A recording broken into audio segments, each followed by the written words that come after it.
One of the most important parts of this program is the observational survey. There are 3 surveys conducted during the program. The first survey is called the baseline survey, and it is done before the program begins in the fall. The second survey, or mid-survey, should be done in late winter. The final survey is done at the end of the program in April.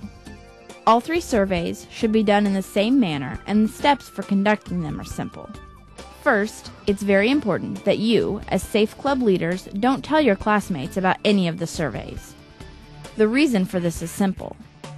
The accuracy of the survey depends on it being as honest as possible.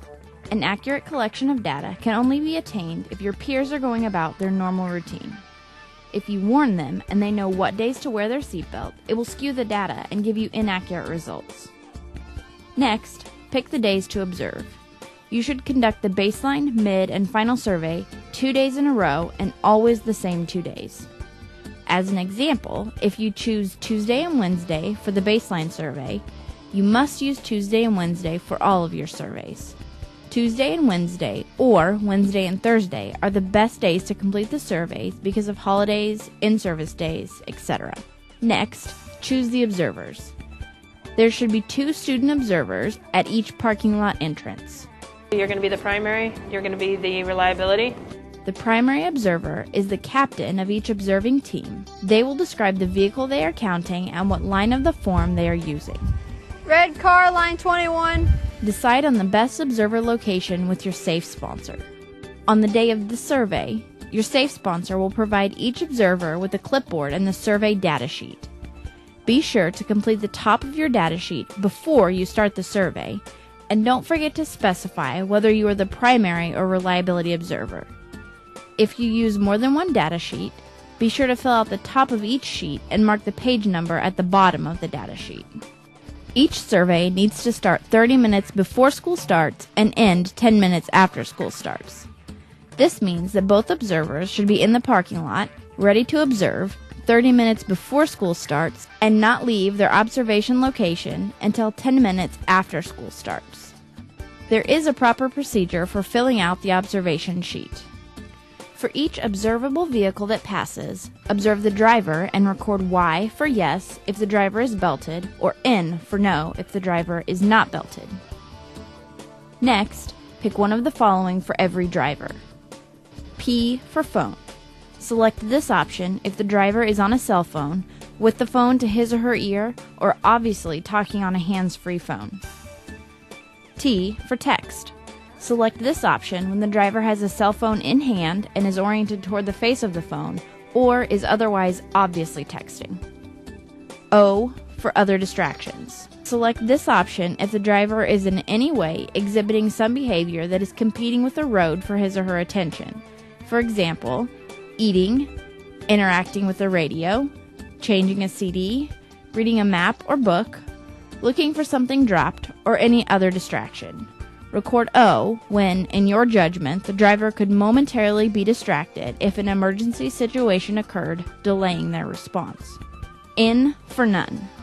Select this option if the driver appears to be oriented toward the road, has nothing in their hands, and seems to be able to react to an emergency situation while driving. Be sure not to leave this blank if the driver is displaying no distractions. Remember to record an N for none. If there is a front seat passenger, record their seatbelt usage. Y for yes if the passenger is belted, or N for no if the passenger is not belted. If there is no passenger, leave the passenger belted column blank for that observation. A person is noted as wearing their seatbelt as long as they are wearing it correctly. If someone is wearing it incorrectly, behind their shoulder or under their arm, for example, they should be marked as not wearing their seatbelt. Backseat passengers are not counted for this survey. Only record the seatbelt status for students, parents, and/or teachers in the front seat of the vehicle. School bus and delivery truck drivers do not count. During the survey, neither observer should announce to the other whether or not the driver or front seat passenger is or isn't wearing a seatbelt. If for some reason you cannot see into a car, for example tinted windows or something obstructing your view, then it's okay to skip a car or a few cars. It's better to have 100 accurately observed cars than 150 when you guessed at some of them. When you are conducting a survey, it's not appropriate for you to talk to or interact with any driver or passengers. Each day, when you've finished your observations, each observer should count the total number of drivers belted, not belted, the number of phone, text, other, and no distractions exhibited by the driver, and the total number of passengers belted and not belted. Record this on the bottom of the data sheet.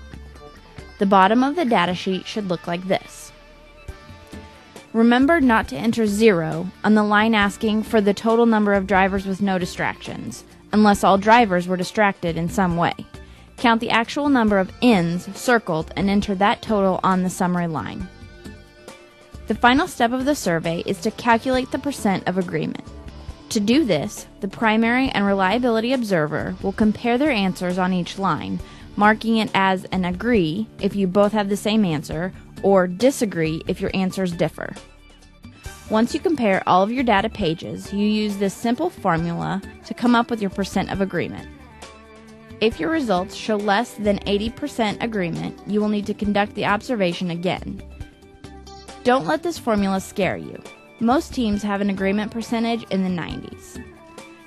After you conduct the second day of observations and count the totals for that day, you will need to again compare your answers and calculate your percent of agreement.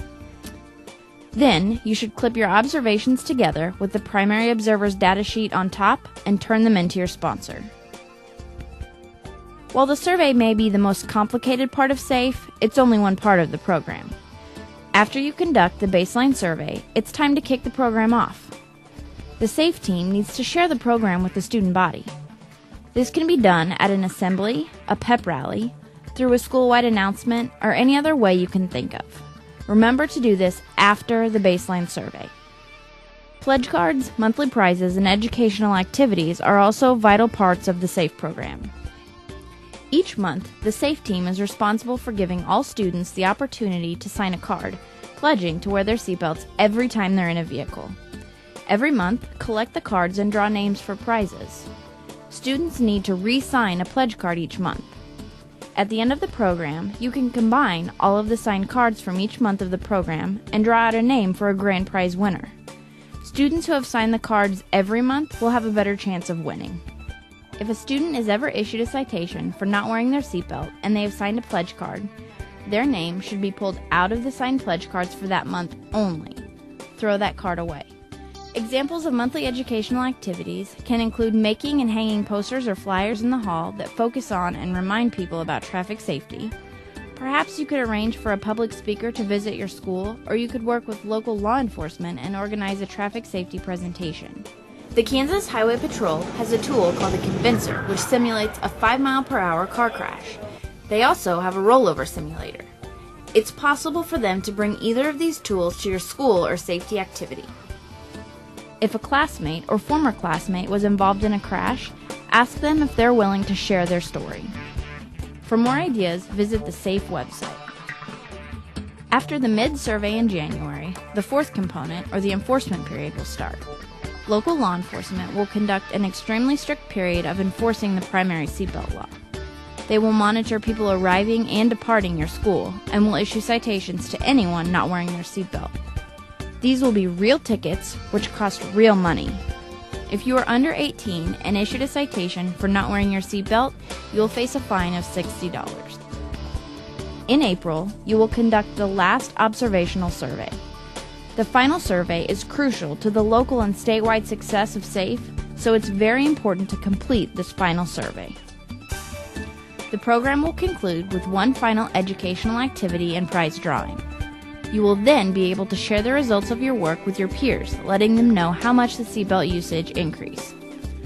Over the life of the S.A.F.E program, participating schools have seen positive results. The first year Crawford County participated in S.A.F.E, the average teen seatbelt usage rate was 68%. That number has risen to 86%. S.A.F.E has proven to save lives and change behavior.